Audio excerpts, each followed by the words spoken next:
Gracias, señor presidente. Nosotros damos la bienvenida al informe de la Comisión de Investigación al que hemos hecho referencia en la nota de ayer. Y en ese sentido, teniendo en cuenta la dimensión de la tragedia humana, querríamos pedir un minuto de silencio para las víctimas, de acuerdo al contenido de ese informe. Entendemos la solicitud.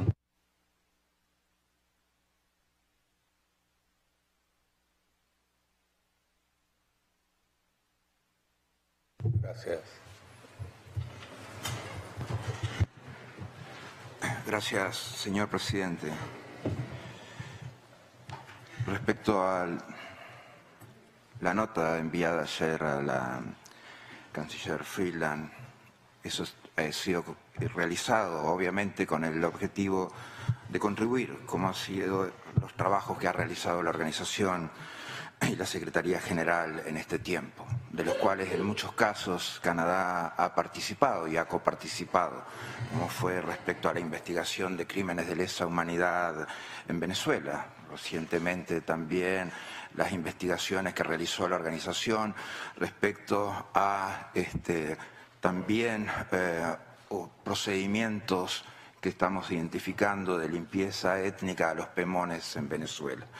También, en otros casos, el involucramiento de la Maxi en Honduras respecto al asesinato de Berta Cáceres, un caso específico que involucraba a comunidades indígenas. También esta organización, obviamente, ha procurado visibilizar el tema indígena, no invisibilizarlo. Para ello también hemos estado trabajando en la contratación de un experto en temas indígenas, específicamente el señor Daniel Cano de Chile.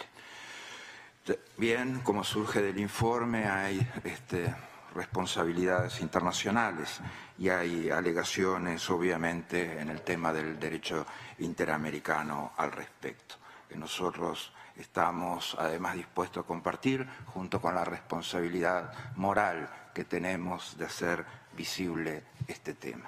Gracias, señor presidente. Gracias, señor presidente. Empiezo por expresar el agradecimiento de delegación a la presidencia del Consejo Permanente de la Delegación de Estados Unidos por la invitación que se le formuló al embajador Sam Brownback y señalar que compartimos el contenido de la exposición que acaba de hacer y que esta misión acepta la invitación del embajador Brownback a participar en los eventos que sobre este tema viene realizando y promoviendo. La libertad religiosa es consecuencia de la condena a la intolerancia y al reconocimiento a la libertad de pensamiento y a la diversidad. Venezuela condena todo acto de violencia en contra de la libertad de conciencia. Los ataques en contra de iglesias, sinagogas, mezquitas, templos son merecedores del rechazo del pueblo venezolano. Esa ha sido una tradición nuestra a través de toda la historia. Han coexistido en Venezuela diferentes creencias, diferentes formas de adorar a Dios y una plena aceptación a aquellos que asumen posiciones ajenas a cualquier creencia religiosa. Desde 1870 se estableció en Venezuela la separación entre la Iglesia y el Estado, consagrándose en todas las constituciones y, más importante que ello, en la realidad, el más amplio respeto por la diversidad de pensamiento en materia religiosa. Y quiero terminar estas breves palabras asegurando que recientes manifestaciones de agresión a comunidades religiosas que se han visto en Venezuela y brotes de antisemitismo no representan para nada el sentir del pueblo venezolano, que sigue fiel a la tradición de tolerancia y de absoluta libertad porque cada quien practique la religión que su conciencia le indique o sencillamente que niegue la existencia de un creador. Todo eso forma parte de la libertad de conciencia que para nosotros es algo fundamental. Gracias, señor presidente. Gracias, señor presidente. Queremos agradecer la inclusión del tema de la libertad religiosa en este Consejo Permanente, así como la presentación hecha por el embajador jefe de los Estados Unidos para la Libertad Religiosa Internacional, Sam Brownback. a quien agradezco especialmente su presentación y sus amables palabras. Toda actividad que implique el respeto por las libertades, bien sean estas de pensamiento, de prensa, de empresa o de profesar un culto religioso, de libre escogencia, deben ser no solo apoyadas, sino promovidas. Una sociedad en la cual las personas no pueden decidir por su libre albedrío el tipo de religión que quieren profesar restringe derechos y garantías fundamentales para el normal desenvolvimiento de un Estado de Derecho. Existen al respecto instrumentos internacionales que garantizan su libre escogencia y práctica. La Declaración Universal de Derechos Humanos y el Pacto Internacional de Derechos Civiles y Políticos son dos ejemplos importantes. Tan solo sociedades autoritarias o abiertamente dictatoriales entran a regular o prohibir la elección de una fe religiosa, la posibilidad de cambiarse a otra, si ese es el deseo de su practicante, o al más que legítimo derecho de no tener religión. Estas decisiones deben ser no solamente preservadas, sino que se debe garantizar la posibilidad de su sana discusión y análisis. Hemos visto cómo, al nombre de un solo concepto de religión, fundamentalistas que creen contar con la verdad absoluta vejan, encarcelan o asesinan a quienes son considerados infieles. Se destruyen importantes monumentos y se busca crear un animismo centrado en una sola creencia.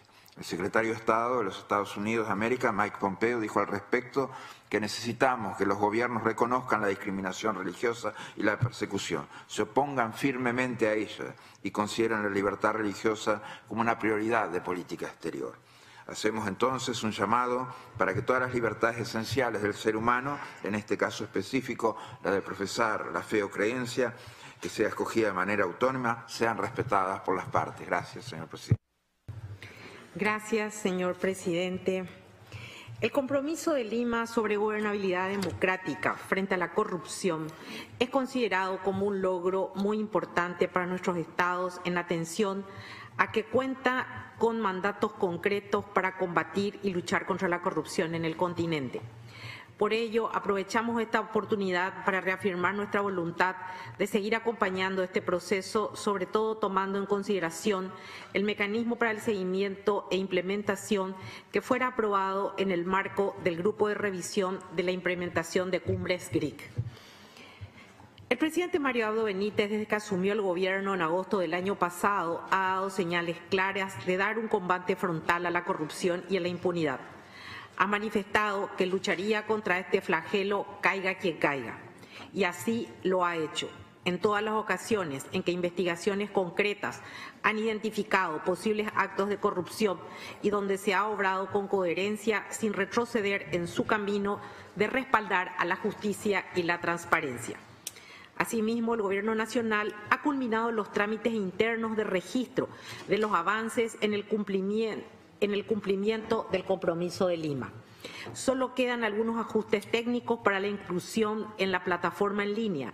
Esperamos que para la Asamblea General en Medellín ya esté el trabajo completo correspondiente y podamos volver a informar sobre el tema. Muchas gracias. Muchas gracias, señor presidente, distinguidos delegados. Agradezco la presentación de los informes por parte del secretario de Asuntos Hemisféricos, James Lambert, y por el representante permanente del Perú, embajador José Manuel Bozo Orozco, que dan cuenta de las acciones en curso para dar cumplimiento a los acuerdos emanados de la 8ª Cumbre de las Américas y de su plan de acción Compromiso de Lima, Gobernabilidad Democrática frente a la corrupción. Estrategia que tiene la finalidad de prevenir y combatir la corrupción en el continente por ser un delito que socava la gobernabilidad democrática, debilita las instituciones, profundiza la pobreza y tiene un impacto negativo en el desarrollo sostenible de los pueblos del continente. Nuestro continente necesitaba que los presidentes del hemisferio dieran un paso al frente y unieran sus esfuerzos en la prevención y lucha contra la corrupción y así demostrar a los pueblos de América y del mundo que no solo tiene la voluntad política de frenarla y combatirla, sino también de contar con una estrategia regional para lograrlo. Ese es el compromiso de Lima, que junto con la Convención Interamericana contra la Corrupción y la Convención de las Naciones Unidas del mismo nombre, constituyen una barrera legal que enfrenta la corrupción en el continente americano. El compromiso de Lima representa la acción definitiva y activa de la región que une sus esfuerzos para rescatar la muy debilitada gobernabilidad por la que transitamos algunos países.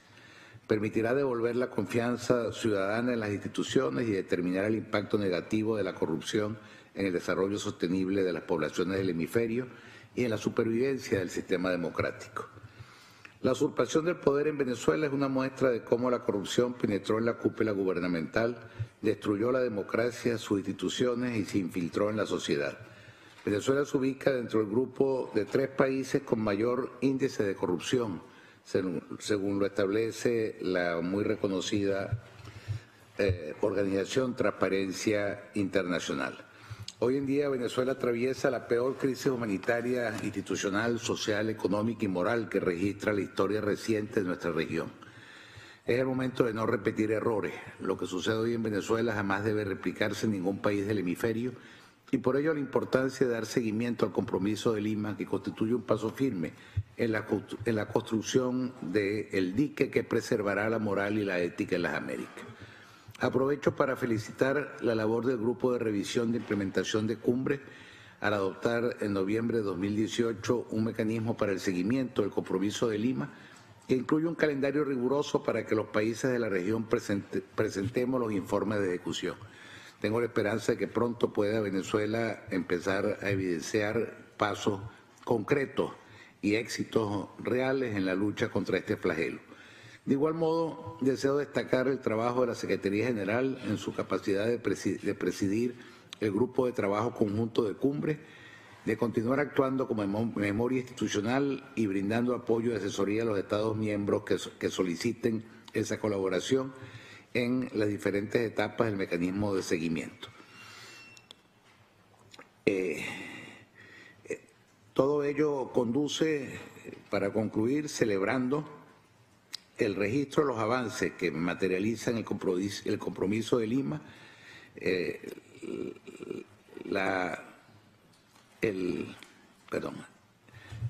el intercambio de buenas prácticas y capacidades técnicas y la promoción de iniciativas de cooperación en materia de prevención y lucha contra la corrupción. Muchas gracias, señor presidente.